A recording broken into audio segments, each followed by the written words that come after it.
foods that you eat and the sleep that you get affect your back pain? We're discussing that and more today in the Retrain Back Pain podcast. So first, if you're new to the podcast, I just want to say thank you so much for viewing in or listening in with me. So happy that you're here, and I look forward to connecting with you and helping you retrain back pain. My name is Dinneen, and I'm the creator and founder of Retrain Back Pain, which you can find on retrainbackpain.com. So today we're going to talk about the second of the three core elements of Retrain Back Pain.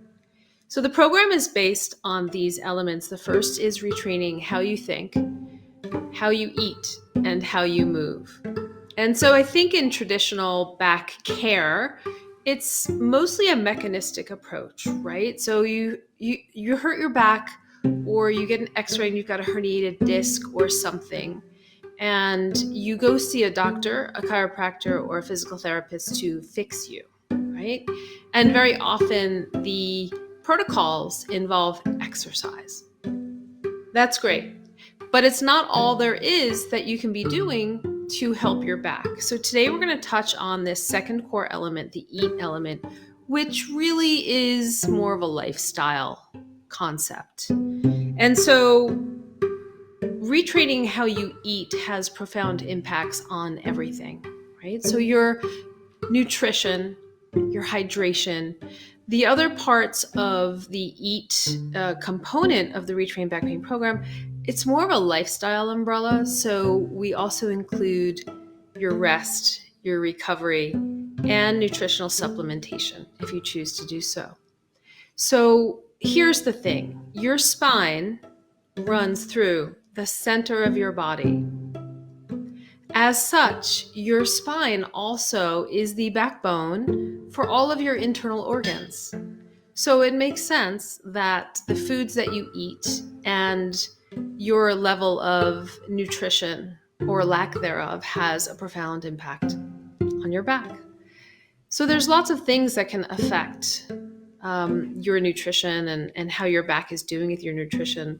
I want to address the big elephant in the room, and that is inflammation, right? And so your nutrition definitely affects whether or not you are feeding systemic inflammation in your body or whether you are feeding your body's innate ability to heal. And nutrition has that power. So what I try to stay away from is telling you what to eat, right? There are lots of anti-inflammatory diets out there, which you can look up and start to follow.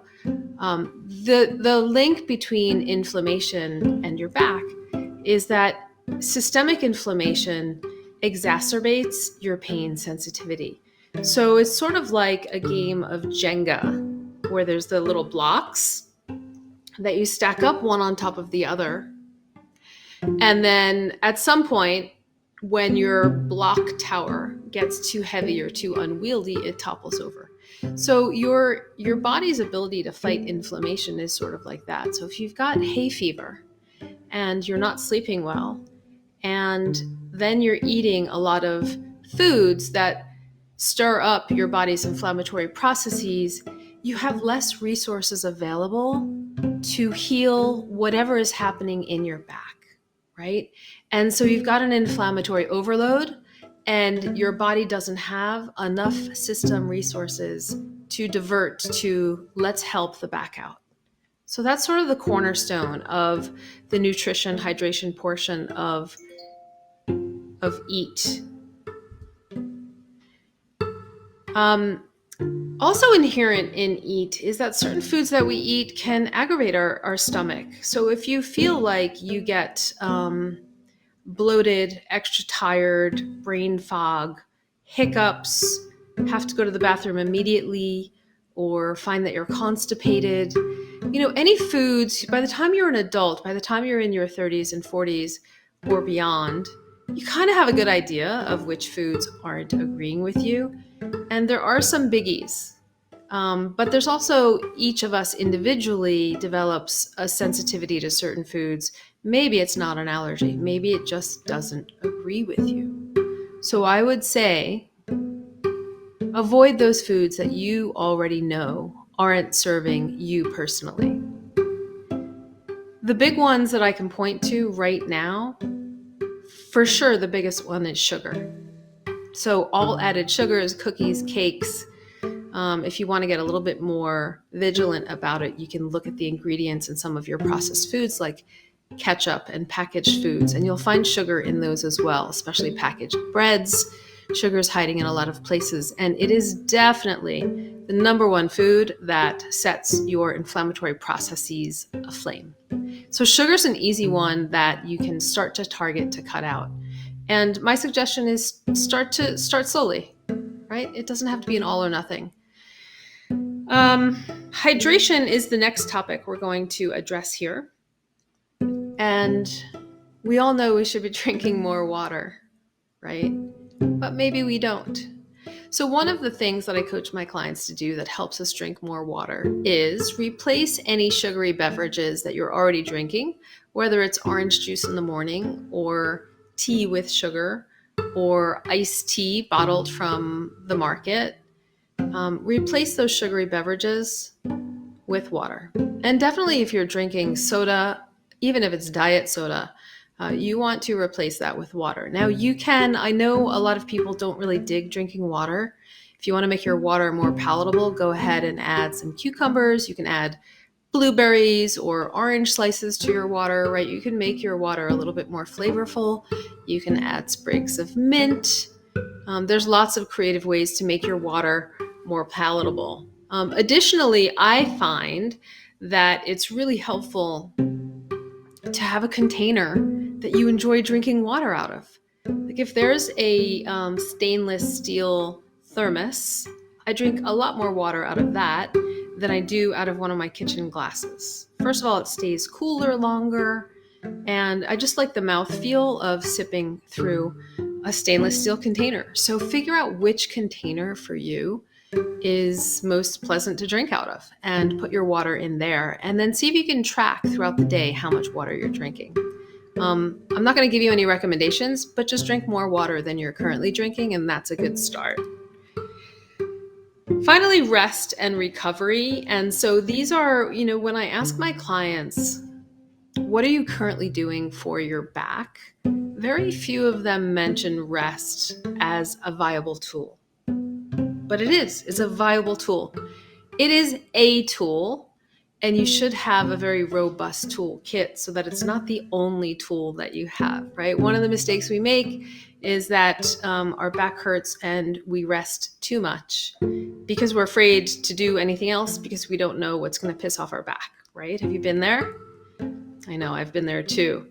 So rest is a tool to do when you're first injured for the first 2 or 3 days, or when you've done too much and you need to back up your movement protocols a little bit. But if you are laying in bed all day, every day, that's, there's a dosage component to too much rest is also not a good thing, because then you risk becoming deconditioned, becoming less fit through more rest, right? So try keeping up your normal activities, try doing more of the things that don't aggravate your back. And when you need rest, take it. For example, for many of my clients, a short rest, just getting horizontal and bending your knees at some point in the mid to late afternoon, does wonders, right? So standing up, moving around, dealing with gravity when your back is achy and sore and maybe a little deconditioned. So a few minutes of just laying down at some point in your day is a good way to give your back a rest. And then you can get through your evening activities, whether that's making dinner or finishing up work or bathing and putting the kids to bed, or even your evening workout, right? A little afternoon constructive rest is very helpful. And on that note, recovery is also really helpful. So one of the things that we run into when we're retraining back pain is we start to feel better, and then we do too much. We're like, oh, I can go out and I can walk, so I'm going to walk 10 miles, when really you should probably be walking 1.5 miles for 2 weeks until you build up your endurance, right? So recovery is really important after you've done some new activities to give your body time to rest and recover, to re-heal. Sleep comes into this as well. So I go into great depth on how to improve your sleep while you're retraining back pain. And that we cover everything from the best positions to sleep in to how to prop your body with pillows, if you should prop your body with pillows, which mattresses are ideal, and many other topics. How you sleep when you go to a hotel or when you stay at somebody else's home. We cover all that in Retrain Back Pain. So, when you're thinking about, I just want to touch back on back pain. And what I often hear from people about back pain is, my physio said to do this. My doctor said to do this. I need to strengthen my core, right? These are all things that we are told repeatedly by other people on how to get better. I'm invested in you, and I'm invested in helping you learn, understand, and become more confident in understanding what works for your body when you need to rest, when you need to recover, when you need to move more. And so, the 3 core elements of retrain back pain, think, eat, and move, are really, it's really a whole lifestyle overhaul. You are a whole person. Your back requires whole person solutions. Just doing core exercises is not going to help your back. Just doing donkey kicks, or just doing reverse hypers, or just doing deadlifts, just doing anything, name the thing, any one thing in isolation is not going to help your back. So you'll have the best results by a whole body solution, incorporating your mind and your lifestyle, your posture, your breathing, your activities of daily living, right? How you drive your car, how you sit at your desk, what kind of desk chair you're using, and then other things, other practical things about, how you go through your workout or your yoga practice or how you do your housework. All of these things are really important when you pile them up, like that game of Jenga.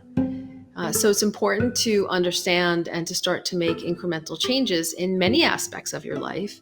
And then all of those changes will contribute to you being able to retrain back pain and you having more tools, more empowerment, more confidence in knowing what to do to prevent back pain and also to relieve back pain.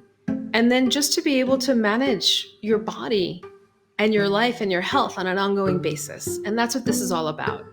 So I want to say thank you again if you've tuned in. And I am really grateful for anyone out there looking to find these skills and looking to up your health game and up your understanding and your freedom from back pain. And I hope that I can be a resource for you. As always, you can find me on Retrain Back Pain on all of the social media sites, and I'd love to see you out there in social media world. Instagram remains my preferred platform. And as always, hit the subscribe button if you're on YouTube or if you're on the podcast app. And I'd love to know what you found most valuable from this discussion. Take care, and I'll talk to you soon. Ciao.